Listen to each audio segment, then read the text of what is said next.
இல்லாம இருக்குது சக்தி.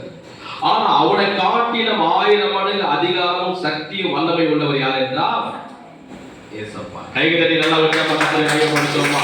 அத வேதம் சொல்லுகிறது, உலகத்தில் இருப்பதை காட்டி நமக்குள் இருக்கிறவர். அப்போ உலகத்தில் இருக்கிற மந்திரங்கள், மாந்திரங்கள், செய்வினைகள், யாகங்கள், பிள்ளையை சூனியங்கள் எல்லாருக்கும் சக்தி இருக்கு. ஆனா அவைகளை காட்டிலும் 1000 மடங்கு சக்தி உள்ளவர் யாரு? ஏசப்பா. வானத்திலே பூமியிலும் சகலமா அவருக்கு முன்பாக முடங்கும், நாவு யாவும் கர்த்தரை அறிக்கை செய்யும். எந்த செய்வினை சரி தேவனுக்கு முன்னாடி ஒண்ணுமே கிடையாது. உலகத்தின் அதிபதியாக சாத்தான் கூட தேவனுக்கு முன்னாடி ஒண்ணுமே கிடையாது. அவங்களாம் தூசி.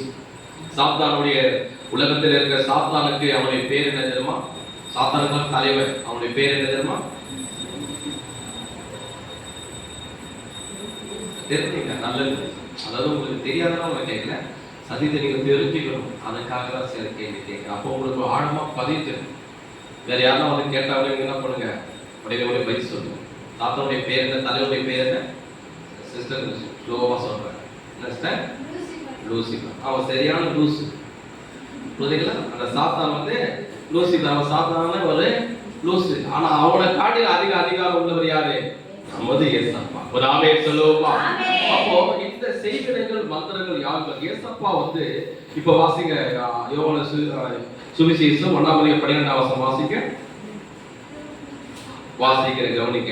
அவருடைய நாமத்தின் மேல் விசுவாசம் உள்ளவராய் அவரை ஏற்றுக்கொண்டவர் எத்தனை பேர்களோ அத்தனை பேர்கள் தேவனுடைய பிள்ளைகளாகபடி அவருக்கு அதிகாரம் கொடுக்கிறார். இப்ப பாத்தீங்கன்னா ஆண்டவர் சொல்றாரு, ஏசப்பாவை யாரெல்லாம் ஆண்டவர் இரட்சகரை ஏற்றுக்கொண்டாங்களோ, யாரெல்லாம் அவர் விசுவாசிக்கிறார்களோ, யாரெல்லாம் அவர் நம்புகிறார்களோ, உள்ளத்துல அவர் ஏற்றுக்கொள்கிறார்களோ, அவர் சபையில வந்து ஞானஸ்நானத்தை சாட்சியா இருக்கிறார்களோ, அவர்களுக்கு ஏசப்பா 2 காரியத்தை கொடுக்கிறார். என்னன்னா, முதலாவது ஒண்ணு சொல்லுகிறாரு, அவருக்கு பிள்ளைகளா இருக்கும்படி. ஏசப்பா எத்தனை பேர் ஏற்றுக்கொண்டு இருக்கீங்க? கையில வட்டி காமிக்கல. அத்தனை பேரும் வேதத்தின் பிரகாரம் நம்மள யாருடைய பிள்ளைகளா? ஏசப்பாவுடைய பிள்ளைகள். ஏசப்பாவுடைய பிள்ளைகளா இருக்கும்படி அவர் என்ன பண்றாரா? நமக்கு அதிகாரம் கொடுத்திருக்கிறார். இரண்டாவது அவர் சொல்றாரு, அவர் நமக்கு அதிகாரம் கொடுத்திருக்கிறார். யாரு மேல அதிகாரம் கொடுத்திருக்காரு என்றால், இந்த உலகத்தின் அதிபதியாகிய சாத்தான் மேல அதிகாரம், துரோஜனங்கள் மேலே, அதிகாரங்கள் மேலே, கத்தத்துவத்தின் மேலே, வானப்பட பொல்லாத ஆவியின் மேலே, இந்த உலகத்தில் செய்கிற பிள்ளைய சுனிகள், செய்வினைகள், யாகங்கள், மந்திரங்கள், எல்லா கிரிகள் மேலே கர்த்தர் நமக்கு அதிகாரம் கொடுத்திருக்கிறார். வானத்தின் மேல் அதிகாரம் இருக்குது, பாதாளத்தின் மேல் நமக்கு அதிகாரம் இருக்குது, நரகத்தின் மேல் அதிகாரம். இது எல்லாவற்றையும் ஜெயித்தவர் இயேசு. வேதம் சொல்லுகிறது, அவர் துரோஜனங்களையும் அதிகாரங்களை உறிந்து கொண்டு வெள்ளரகமாக கோலமாக்கி சிலுவையிலே சாத்தானை வெற்றி சிறந்தார். கைகளை கர்த்தர் மையப்படுத்துவோமா? சாத்தான் என்ன பண்ணாரு? வெற்றி சிறந்தான். அவன் வெற்றி சிறந்தவனே சாத்தானை நெசிக்க அவன் கிட்ட இருக்கக்கூடிய சகல அதிகாரத்தை இன்னைக்கு அவருடைய பிள்ளை அவரை ஏற்றுக்கொண்ட நம்ம எல்லாருக்கும் கொடுத்திருக்கிறான். யாருக்கு மேல அதிகாரம்? சத்தமே ஒரு சூசும் தான் வந்து. யார் மேல அதிகாரம் இருக்குது? சாத்தான் மேல உங்களுக்கு அதிகாரம். அந்த அதிகாரம் யாருக்குன்னா உங்களுக்கு ஆண்டவர் கொடுத்திருக்கிறார். அப்போ வந்து நம்ம வந்து இன்னைக்கு உலகத்தில் பிள்ளை சுனிகள், செய்வினைகள், யாகங்கள், மந்திரங்கள், அம்மா எல்லாம் இருக்கலாம். சாத்தாவுடைய கிரியும் பூமியில இருக்கிறது. அசுத்தாவிகளும் விழுந்து போன ஆவிகளும் இருக்கிறது. வேதேசியர் 6:12 சொல்லப்படுகிறது, வானப்படுத துரோஜனங்கள், அதிகாரம், கத்தத்துவங்கள், வானப்படுத பொல்லாத ஆவிகள் இருக்கிறது. ஆனா அவைகள்லாம் யாரை மேற்கொள்ளும் என்றால், யாரை எதிர்க்கும் என்றால், ஏசப்பாவை ஏற்றுக்கொள்ளாதவங்க, சர்ச்சுக்கு வராதவங்க, ஞானஸ்நானம் எடுக்காதவங்க, அவர்களை தான் அது மேற்கொள்ள தவிர ஏசப்பா ஏற்றுக்கொண்ட நம்மை, இந்த ஆலயத்துக்கு வருகிற உங்களை, ஏசப்பாக்காக ஞானஸ்நானம் எடுத்து அவருக்காக சபையில சாட்சியா இருக்கிற உங்களையோ, உங்க பிள்ளைகளையோ, உங்க கணவரையோ சாத்தான் நமக்கு தலைக்கு மேல இருக்குது. என்ன தெரியுது? முடி. அந்த முடிய கூட அவன் பண்ண முடியாது, எடுக்க. சண்டை போட சொல்லலாம் பத்தியா?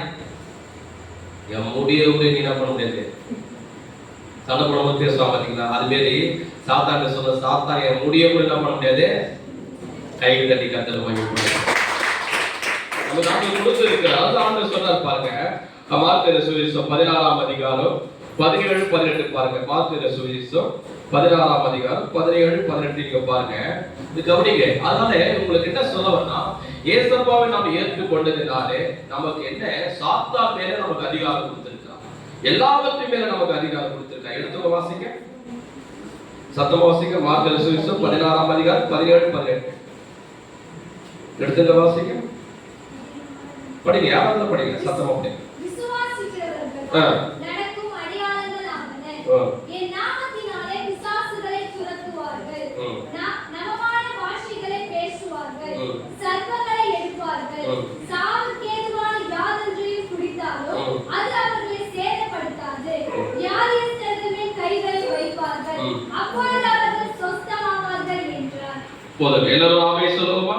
ஆமென். சத்தமா அல்லேலூயா சொல்லுவோமா? அல்லேலூயா. மார்க் சுவிசேஷம் 16ஆம் அதிகாரம் 15ல இங்க 14, 17 நீங்க பாத்தீங்கன்னா மனித உலக 17, 18 விசுவாசிக்கிறவர்களா நடக்கும் அடையாளமாவன, என் நாமத்தினால பிசாசுகளை துரத்துவார்கள். நல்லா கவனிங்க அந்த வார்த்தையை. அதுதான் முன்னாடி சொன்னவங்களுக்கு போன சுவிட்சா பண்ணி வச்சிருக்கேன்னு எனக்கு தெரியும். எல்லாம் நிறைய இடத்துல அனுபவப்பட்டு இருக்கேன். அதான் ஆரம்பத்திலேயே உங்களுக்கு நான் செக் வச்சேன், போன ஆஃப் பண்ணுங்க அப்படின்னு. கொஞ்சம் கவனிங்க பாருங்க. வேதம் சொல்லுகிறது, விசுவாசிகளால் ஆண்டவர் யாரெல்லாம் விசுவாசிக்கிறாங்களோ அவங்க என்ன செய்வாங்களா? ஏசப்பா சொல்றாரு, பிசாசுகளை துரத்துவார்கள். யார் துரத்துவாங்க? இப்ப நம்ம தான் நினைக்கிறோம், ஓ ஏதோ ஒரு காத்து இருக்குது, ஏதோ ஒரு பிசாசு இருக்குது, ஏதோ ஆடுது, வீட்டுல ஒழுங்கா இருக்க மாட்டேங்குது, ரொம்ப கோவப்படுது, வீட்டில் ரொம்ப எரிச்சலா இருக்கு. நேற்று கூட ஒரு வீட்டுக்கு ஜாம் பண்ண போனேன். அந்த அம்மா சொன்ன, ஐயா என் பொண்ணுக்கு கோவம் வந்துச்சுன்னா போதும், அவ்வளவுதான் பத்திரகாளி போல ஆயிடும். பாருங்க, என் பையனை பார்த்து அப்படி கோவப்பட்டு அப்படி அடிச்சிருவாங்க. ஏதாவது ஒண்ணுக்கு ஏதாவது பின்னாடி ஏதாவது ஒண்ணு இருக்குதா, இல்ல காத்து கரும்பு ஏதாவது இருக்குதா அப்படின்னா. அப்போ நல்லா கவனிங்க, விசுவாசிகளால் நடக்கும் என்னன்னா, விசுவாசிக்கிறவர்கள் பிசாசுகளை துரத்துவார்கள். விசுவாசிகள் வியாதிஸ்தர்கள் கைகளில் போது அப்போது அவர் வியாதிஸ்தர்கள் சுகமாகும். அவர் சர்ப்பங்களின் தேள்களை மிதிப்பார்கள். சாவுக்கு ஏதாவது ஒன்றையும் குடித்தாலும் அது அவங்களை சேதப்படுத்தாத வேதம் சொல்கிறது. ஆனா என்ன சொல்லப்படுது நல்லா கவனிங்க, விசுவாசிகளால். பாஸ்டர்னாலே பிசாசு துரத்துவாங்க பைபிள்ல போட்டிருக்கேன். பிஷப் பிசாசுகளை துரத்துவார் அப்படி பைபிள் போட்டிருக்கா. ரெவரண்ட் பைபிள்ல பிசாசுகளை துரத்துவார், வியாதிஸ்தரை சுகமாசன் போட்டிருக்கா. ரெவரண்ட் உங்களுக்கு கையெல்லாம் போட்டு வருவாங்க, கோட்டெல்லாம் போட்டு வருவாங்க. அவர்கள் பிசாசுகளை துரத்துவாங்க பைபிள் போட்டிருக்கா. அப்ப நீங்க தான் அவர்களை துரத்துவாங்க. ஆனா வேதத்துல என்ன சொல்லப்பட்டிருக்கு, கர்த்தரை யாரெல்லாம் விசுவாசிக்கிறார்களோ, யாரெல்லாம் நம்புகிறார்களோ, அவர் மேல் யாரெல்லாம் நம்பிக்கை வைக்கிறார்களோ அவர்கள் என்ன பண்ணுவார்களா, பிசாசுகளை துரத்துவார்கள். எப்படிப்பட்ட வியாதிஸ்தரா இருந்தாலும் கைகளை வைத்து ஜெபிக்கும் போது அந்த வியாதிஸ்தர்கள் சுகமாவார்கள். தூங்குறாலியா சொல்லுவோமா? தூங்குறாலியா சொல்லுவோமா? தூங்குறாலியா சொல்லுவோமா? பயப்படாம தைரியமாலியா சொல்லுவோமா? நான் கூட பயந்து சொல்றேன். உச்சா பசங்க அல்லேலூயா.